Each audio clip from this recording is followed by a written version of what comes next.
নিয়ন্ত্রণ হারিয়ে লরির পেছনে ধাক্কা স্কুটি, গুরুতর আহত স্কুটি চালক। বুধবার ঘটনাটি ঘটেছে আরামবাগের বসন্তপুর মোড়ে। জানা গেছে, এদিন বসন্তপুর ট্রাফিক সিগন্যালে একটি লরি দাঁড়িয়েছিল। হঠাৎ করে একটি স্কুটি নিয়ন্ত্রণ হারিয়ে লরির পেছনে গিয়ে ধাক্কা মারে। এই ঘটনায় গুরুতর আহত হন স্কুটি চালক। এরপর পুলিশ তাকে উদ্ধার করে আরামবাগ প্রফুল্লচন্দ্র সেন মেডিকেল কলেজ হাসপাতালে ভর্তি করে। ওই টাইমটা ঠিক আমি বলতে পারবো না। ঠিক আছে, সিগন্যালের মুখে বসন্তপুর মোড়ের মধ্যে সিগন্যালে দাঁড়িয়েছে লরিটা, একটাই গাড়ি ছিল।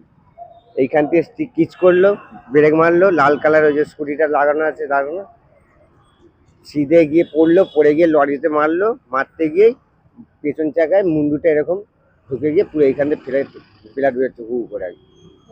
স্থানীয়রা উদ্ধার করলো না, পুলিশ একটা এলো, জিপ পুলিশ এলো, এসে তুলে নিয়ে চলে গেল হাসপাতালে একদম। না না না, এটা কোন জায়গা? এটা হচ্ছে বসন্তপুর মোড়। এটা কি নিয়ন্ত্রণ হারিয়ে ধাক্কা? না না, এমনি হঠাৎ স্কুটি জোরে আসছিল, এটাকে ব্রেক মারতে স্লিপ করে নিজে একদম স্পিডে ছিল, মারতেই পড়ে গেল, পড়ে গিয়ে পুরো ফ্র্যাকচার গেল। আপনার নাম দাদা? হ্যাঁ, আপনার নাম? মিঠুন কুন্ডু। এটা কোন জায়গা? এটা বসন্তপুর মোড়।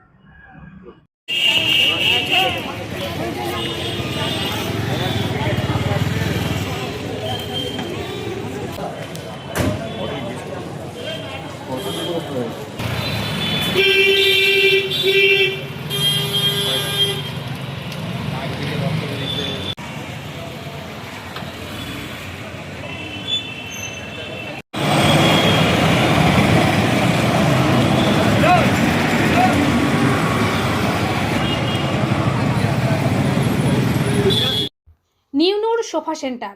এখানে সমস্ত রকম সোফা পাইকারি ও রিটেলে বিক্রয় করা হয়। সমস্ত সোফা নিজস্ব কারখানায় তৈরি করা হয়। প্রোপাইটার হানিফ হোসেন খাঁ ও রুহুল হোসেন খাঁ, বড়ডোঙ্গল হাটতলা সিনেমা হলের সন্নিকটে, হুগলি। যোগাযোগ 7797170093 এবং 9382003105।